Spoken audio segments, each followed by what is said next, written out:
오늘도 하나님을 향하여 한 걸음 내딛길 원합니다.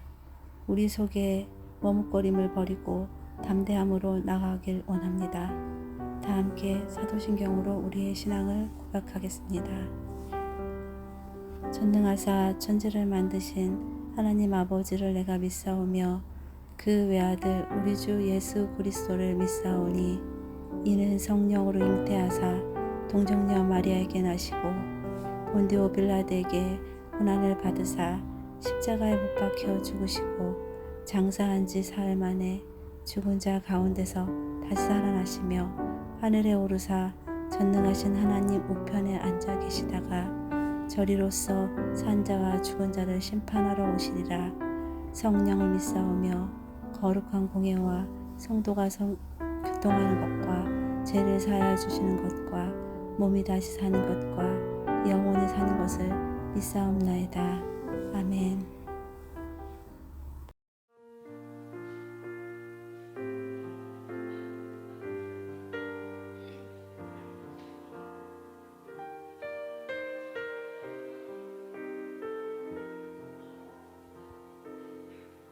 고달픈 삶의 은혜도 무뎌지고 곧 사라질 것에 내 맘 두네. 헛되고 헛된 것들을 바라보며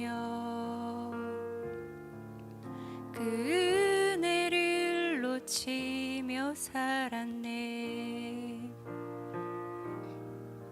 주어진 삶을 묵묵히 살아가며 날 붙드신 주 예수를 보내. 사망 가운데 놓여진 나의 삶을 날 건지신 그 이름 예수. 나의 한숨을 바꾸셨네. 주를 향한 노래로, 소망의 노래로 나의 눈물을 거두신 주 예수 이름 안에 살게 하소서. 나의 한숨을 바꾸셨네. 주를 향한 노래로, 소망의 노래로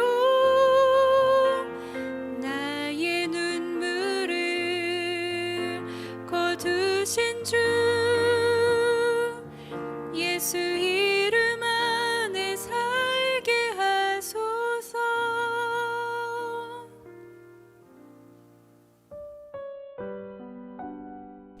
오늘 우리가 함께 나눌 말씀은 예레미야 28장 12절부터 17절입니다.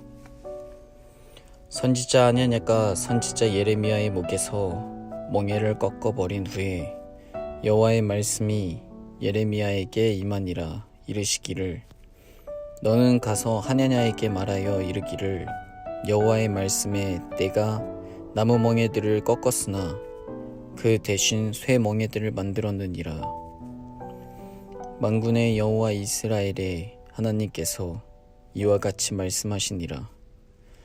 내가 쇠 멍에로 이 모든 나라의 목에 메워 바벨론의 왕 느부갓네살을 섬기게 하였으니 그들이 그를 섬기리라. 내가 들짐승도 그에게 주었느니라. 선지자 예레미야가 선지자 하냐냐에게 이르되 하나냐여 들으라. 여호와께서 너를 보내지 아니하셨거늘 내가 이 백성에게 거짓을 믿게 하는도다. 그러므로 여호와께서 이와 같이 말씀하시되 내가 너를 지면에서 제하리니 내가 여호와께 패역한 말을 하였음이라. 내가 금년에 죽으리라 하셨느니라 하더니 선지자 하냐냐가 그 해 7째 달에 죽었더라. 아멘. 반갑습니다. 오늘 예레미야 28장 12절부터 17절을 중심으로 삶이라는 주제의 말씀을 함께 나누겠습니다. 어제 말씀을 생각을 해보시면 선지자 하나냐가 하나님의 말씀이라면서 바벨론은 곧 멸망한다. 2년 안에 모든 게 다 회복될 거다. 이렇게 외쳤습니다. 그러면서 심지어 예레미야의 목에 있던 멍에를 빼앗아서 꺾어버렸습니다. 그 멍에는 하나님이 직접 예레미야에게 명령하셔서 예레미야의 목에 걸고 있었던 멍에였죠. 바벨론을 상징하는 거죠. 너희가 너희의 죄 때문에 바벨론에게 침략을 당하고 그렇게 망하게 될 거다. 너희의 성전은 다 회파될 거다. 너희가 가장 소중히 여기는 것들 다 뺏길 거다. 이런 의미의 멍에인데 하나냐는 그것을 빼앗아서 꺾어버렸습니다. 자, 이제 백성들이 보기에 예레미야와 하나냐 이 둘 중에 한 사람의 말은 옳지만 다른 한 사람은 거짓말을 했다는 게 곧 드러나게 될 겁니다. 바벨론이 와서 침략을 하고 모든 사람들을 데리고 가면 포로로 끌고 가면 예레미야의 말이 맞는 거고, 만약에 바벨론이 완전히 곧 멸망한다 그러면 하나냐의 말이 맞고 예레미야가 거짓말을 한 게 되는 거죠. 그런데 사실 예레미야는 별로 걱정할 게 없었습니다. 자기는 분명히 하나님의 말씀을 대언한 거였고 하나냐의 모든 말들이 거짓말이라는 것을 너무나 정확하게 잘 알고 있었기 때문입니다.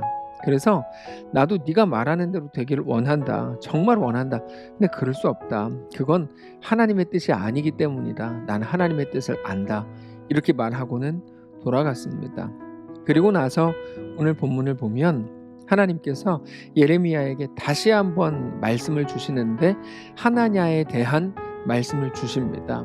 너 이거 내가 하는 말을 그대로 하나냐에게 가지고 가서 전해라, 이런 말이죠. 13절입니다. 너는 가서 하나냐에게 말하여 이르기를 여호와의 말씀에 너가 나무 멍에들을 꺾었으나 그 대신 쇠 멍에들을 만들었느니라. 만군의 여호와 이스라엘의 하나님께서 이와 같이 말씀하시니라. 내가 쇠 멍에로 이 모든 나라의 목을 메워 바벨론의 왕 느부갓네살을 섬기게 하였으니 그들이 그를 섬기리라. 내가 들짐승도 그에게 주었느니라 하라. 하나냐가 예레미야의 목에 있었던 멍에를 뺏어서 꺾어서 망가뜨렸죠. 그 멍에는 바벨론을 상징하는 겁니다. 그러니까 하나냐는 예레미야에게 네가 말하는 그 바벨론이라는 거, 야 그거 내 손으로도 꺾을 수 있다. 바벨론은 2년 안에 망한다. 이렇게 말한 셈입니다. 그래서 하나님께서는 너는 나무 멍에를 꺾어놓고 그렇게 잘난 척하냐? 나는 그 대신 쇠 멍에를 만들었다. 그거 네가 만든 거다. 이렇게 말씀을 하시는 겁니다. 그래서 13절을 마지막 부분을 잘 보시면 그 대신 쇠 멍에들을 만들었느니라 이렇게 되어 있죠. 하나냐, 너의 그 못난 태도, 너의 그 하나님의 말씀조차 무시하고 얼마나 우습게 여겼으면 네가 그렇게 말하냐? 야, 너의 그런 태도가 나무 멍에가 아닌 쇠 멍에를 만든 거다라고 말씀을 하고 계시는 겁니다. 쇠 멍에라는 게 무슨 말입니까? 절대로 사람이 꺾을 수 없는 하나님의 뜻이라는 말이죠. 그래서 너가 말로 쉽게 말하는 것과 하나님의 뜻은 완전히 다르다는 겁니다. 하나님이 쇠멍에로 메어서 바벨론을 섬기도록 그렇게 만든다, 이런 말이죠. 예레미야가 하나냐에게 그대로 말씀을 전했습니다. 그리고는 너가 왜 거짓말로 백성들에게 하나님의 뜻을 호도했냐 이렇게 이제 물었습니다. 15절입니다. 선지자 예레미야가 선지자 하나냐에게 이르되 하나냐여 들으라. 여호와께서 너를 보내지 아니하셨거늘 너가 이 백성에게 거짓을 믿게 하는도다. 하나님은 너를 보낸 적이 없다는 거죠. 너가 일방적인 거짓말로 백성들을 속여서 백성들이 거짓을 믿게 했다는 겁니다. 그래서 너 때문에 안심했다. 이런 죄 한가운데 있으면서도 너 때문에 안심했다. 그래서 그들은 하나님께 돌아올 생각을 하지 않는다. 너는 하나님을 대적한 자다. 이런 말입니다. 그러므로 너는 이제 너의 역할을 더 이상 감당할 수 없다. 너의 역할이 뭔데요? 선지자죠. 하나님이 너를 거짓말하라고 선지자로 세웠냐? 그러면서 너는 너의 역할이 아니라 백성들에게 거짓말했기 때문에 그들을 하나님의 말씀으로 이끌고 온전히 하나님의 백성으로 세워간 게 아니라 완전히 반대로 하나님의 말씀을 대적하고 하나님의 뜻을 거스르는 자들로 네가 이끌었기 때문에 너는 곧 죽을 거다. 이렇게 말씀을 주셨고 그게 곧 그렇게 되었습니다. 16절입니다. 그러므로 여호와께서 이와 같이 말씀하시되 내가 너를 지면에서 제하리니 내가 여호와께 패역한 말을 하였습니다. 너가 금년에 죽으리라 하셨느니라 하더니 선지자 하나냐가 그해 7째 달에 죽었더라. 여러분, 이 본문은 무서운 본문이죠. 하나냐가 거짓말을 했고 사람들이 보는 앞에서 하나님의 명령대로 만들어서 목에 걸고 있었던 예레미야의 멍에를 뺏어서 꺾어버렸습니다. 많은 백성들은 박수를 쳤을 겁니다. 야, 예레미야 그냥 꼴 좋다. 저렇게 멸망을 선포하더니 하나냐 진짜 잘한다. 박수를 쳤겠죠. 그런데 그것은 하나님에게서 나온 행동이 아니고 하나냐 자신이 만들어낸 인간적인 객기였습니다. 하나냐는 단지 거짓말을 한 것이 아니라 하나님의 말씀을 거짓말이라고 오히려 더 심각한 거짓말을 하고 도발을 한 거죠. 하나님께 대해서. 그 결과 그는 죽게 됐다는 게 오늘 본문입니다. 여러분, 우리는 하나님께서 우리에게 맡기신 사명이 무엇인지 잘 알아야 됩니다. 선지자에게 주어진 사명은 하나님의 말씀을 선포하는 겁니다. 예레미야가 멸망을 선포하는 게 좋았을까요? 전혀 그렇지 않죠. 예레미야도 너무 괴롭고 정말 할 수만 있다면 피하고 싶었을 겁니다. 그래서 전에도 말씀을 드렸지만 예레미야는 계속해서 하나님께 나아가서 백성들을 변호하고 변론합니다. 제발 용서해 주십시오. 하나님의 뜻을 꺾어 주십시오. 계속 요청합니다. 그럼에도 불구하고 하나님의 말씀이었기 때문에, 하나님의 명령이었기 때문에 하나님의 뜻에 그렇게 순종을 한 것이죠. 그러나 예레미야와 똑같이 선지자라는 명찰을 달고 있었던 하나냐는 하나님의 말씀이 아니라 그냥 자기 생각, 사람들이 듣기에 좋아할 만한 말들을 막 쏟아놓은 겁니다.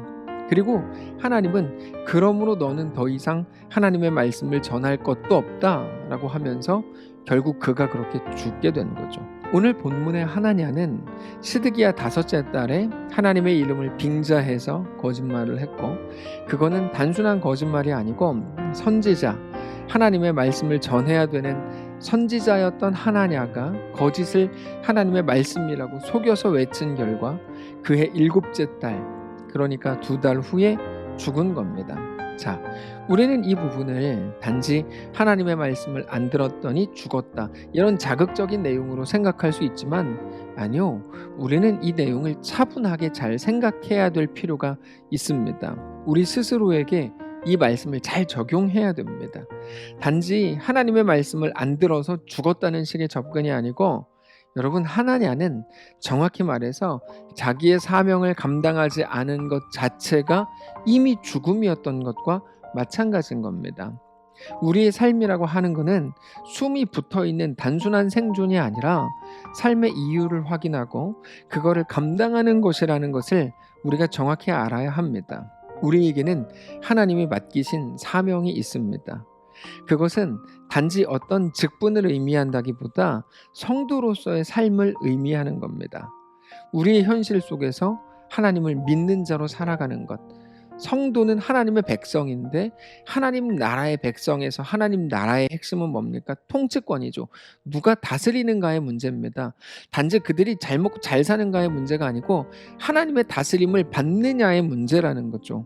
그러니까 우리가 이 땅에서 살아가면서 하나님을 믿는 자로 살아가는 것, 하나님의 다스리심을 받으며 살아가는 것, 하나님이 나를 지으셨고 우리 운명을 영원한 죽음에서 영원한 생명으로 바꾸신 것, 그 사실을 알고 믿는 자로서 우리에게 주어진 현실을 살아가는 것이죠. 그게 하나님의 백성, 성도의 마땅한 사명이라는 겁니다. 그게 우리에게 주어진 길이고 그게 성도에게 요구된 길인 것입니다.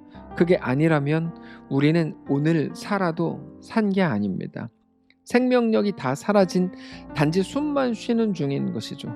하나님은 오늘 우리에게 정말로 살아있는 자로, 정말로 예수를 믿는 자로, 하나님을 아는 자로 살라고 요구하십니다. 평안한 땅에서는 어떤 구분도 없습니다. 다만 위기가 오고 힘겨운 날, 광야를 지나고 황폐한 땅 한가운데에서는 하나님의 백성들이 빛을 발하게 됩니다. 그때야말로 하나님의 다스리심과 하나님의 명령을 따를 수 있는 굉장히 강력한 기회가 되기 때문입니다. 사랑하는 성도 여러분, 하나님께서 오늘 하루를 우리에게 주셨습니다. 그 속에서 하나님을 믿는 자로, 아는 자로, 영원한 생명을 소유한 자로, 하나님의 다스리심을 따르는 자로 서게 되시길 바랍니다. 그렇게 우리의 삶이 하나님께 온전히 드려진 거룩한 삶이 되시기를 원하고, 그래서 우리가 이 땅에서 남들이 볼 땐 정말 잘 먹고 잘 사는데, 그렇게 막 풍요로운데 생명력은 다 잃은 그런 삶이 아니라 정말로 하나님을 믿고 하나님을 알고 이 땅에서 우리의 생명의 근원이 누구인지 깨닫고 그렇게 하나님과 믿음으로 동행하는 거룩한 주의 성도들 되시기를 축복합니다. 우리 한번 기도하겠습니다. 살아계신 하나님, 감사합니다. 우리에게 말씀을 주시니 감사합니다. 하나님의 백성의 삶을 살아갈 때 이 여러 가지 상황과 현실들 때문에 핑계하고 변명하고 살진 않았는지, 생명력을 다 잃은 사람으로 서진 않았는지 되돌아보고 오늘 말씀을 기억하면서 다시금 살아있는 자로 우리가 세상 앞에 온전히 반응할 수 있게 하나님 우리를 그렇게 인도하시고 깨닫게 하시고 일으켜 주옵소서. 우리의 삶이 하나님께 드려진 거룩한 삶이 되기를 원하며 살아계신 예수님의 이름으로 기도합니다. 아멘. 사랑하는 성도 여러분, 하나님께서 오늘 하루를 우리에게 또 허락하셨습니다. 믿음으로 하나님의 백성의 삶을 살게 되시기를 바라고, 너무나 어지럽고 시끄러운 세상 한가운데서 특별히 내일 주일 하나님을 기쁨으로 경배하는 귀한 우리의 모든 날들 되시기를 축복합니다.